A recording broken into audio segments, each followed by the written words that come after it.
Assalamu alaikum, dear learners. I hope that you are fine. I'm doing great. All the praises are due to Allah, who is the creator all of creations.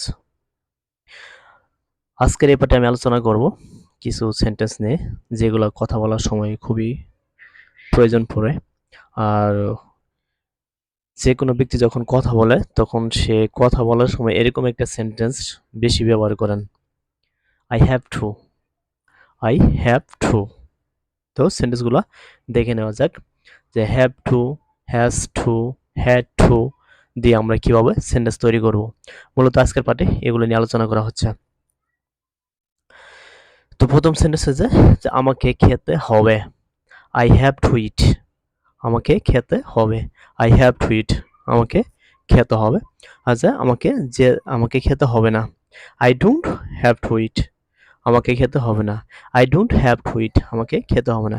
দেখেন সেন্টেন্সটা কোনো খুবই গুরুত্বপূর্ণ। যখন আমরা negative করব I haven't two ইট অনেকে দিবে আই হ্যাভেন্ট টু ইট আমাকে খেতে হবে না। আই হ্যাভ টু ইট আমাকে খেতে হবে। আই হ্যাভেন্ট টু ইট আমাকে খেতে হবে না। This sentence is wrong.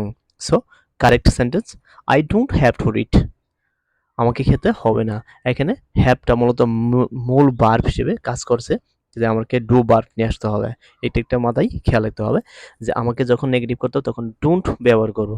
Don't have, I don't have to eat. আমাকে খেতে হবে না। ঠিক আছে?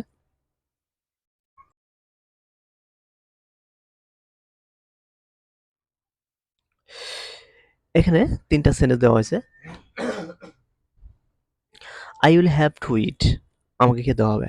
দেখেন I will have to eat আমাকে খেতে হবে। আগের সেন্টেন্সটাও তো দিয়েছিলাম আই হ্যাভ টু ইট আমাকে খেতে হবে। এখানে এই সেন্টেন্সটা আমাকে খেতে হবে। Will have I will have to eat আমাকে খেতে হবে। ঠিক আছে? তো এই সেন্টেন্সটাও কারেক্ট। ওই সেন্টেন্স যেকোনো একটা বললে হবে যে আই হ্যাভ টু ইট আমাকে খেতে হবে অথবা I will have to eat আমাকে খেতে হবে।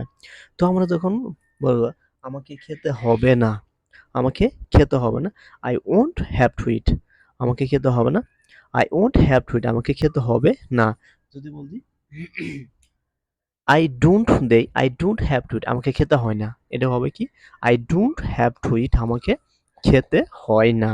তো আমরা এখানে একটু খেয়াল রাখবো যে সেন্টেন্সটা যখন তৈরি করব যে I will have to eat আমাকে খেতে হবে।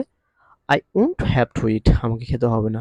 উইল নট, এখানে উইল নট এর কন্ট্রাকশন আছে ওন্ট।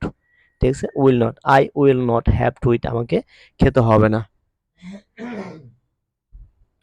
তো I won't have to eat আমাকে খেতে হবে না।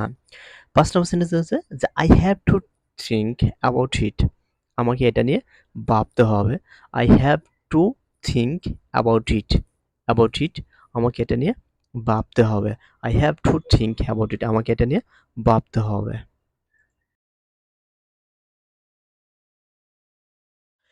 ইউ ডোন্ট নেগেটিভ সেন্টেন্স কিভাবে আমরা তৈরি করব? নেগেটিভ সেন্টেন্স যেভাবে তৈরি করতে হবে, you don't have to come here তোমার এখানে আসতে হবে না।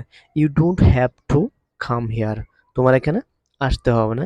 You don't have to teach me তোমার আমাকে শিখাতে হবে না। You don't have to teach me তোমার আমাকে শিখাতে হবে না। You don't have to teach me তোমার আমাকে শিখাতে হবে না।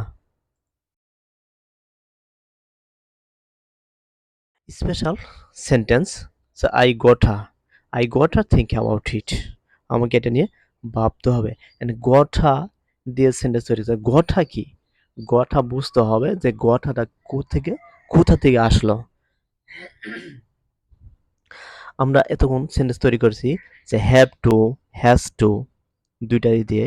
তো দুটারই কন্ট্রাকশন ব্যবহার করে গটা। ঠিক আছে? Have to or has to. ঠিক আছে? Or have got to or has got to দিয়েও সেন্টেন্স তৈরি করা যায় যে ক্ষেত্রে হবে আর কি। তো আমরা এই দুটো বুঝবো যে হ্যাভ টু আর হ্যাজ টুর কন্ট্রাকশন রূপ হলো গঠা। তাহলে I gotta think about it আমাকে এটা নিয়ে ভাবতে হবে।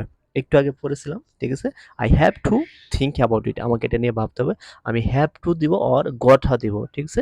I gotta think about it আমাকে এটা নিয়ে ভাবতে হবে। এটা বর্তমানে চলছে আর কি কিছুদিন যাবত, ঠিক আছে? কয়েক বছর যাবত এই সেন্টেন্সগুলো ব্যবহার হচ্ছে, ঠিক আছে? যে ব্রিটিশ বা আমেরিকান এই সেন্টেন্সগুলো ব্যবহার করে। I gotta think about it, আমাকে এটা নিয়ে ভাবতে হবে।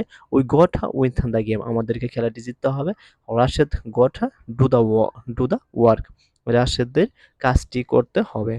Rashed gotta do the work, রাশেদের কাজটি করতে হবে। কন্ট্রাকশন যদি আমরা ভেঙে দিই তাহলে কি হবে? Rashed has to do the work, রাশেদের কাজটি করতে হবে।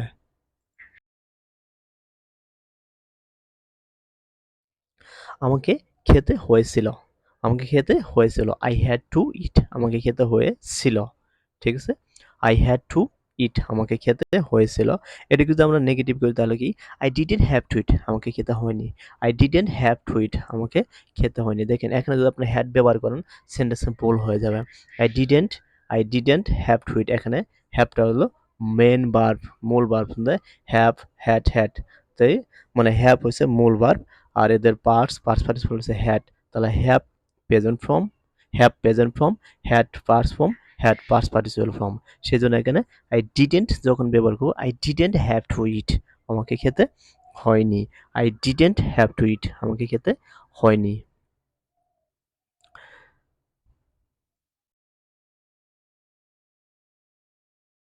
Rashed had to do the work, রাশেদকে কাজটি করতে হয়েছিল। Rashed had to do the work, রাশেদকে কাজটি করতে হয়েছিল। Fatema had to attend the meeting, Fatema had to attend the meeting, ফাতেমাকে মিটিং অংশগ্রহণ করতে হয়েছিল। Fatema had to attend the meeting, ফাতেমাকে মিটিং অংশগ্রহণ করতে হয়েছিল। একটু আগে আমরা সেন্টেন্স তৈরি করেছিলাম এটা, Rashed has to do the work, রাশেদের কাজটি করতে হয়েছে। যখন আমরা হ্যাজ টু দেবো মানে হয়েছে, আর যখন হ্যাড টু দেবো হয়েছিল।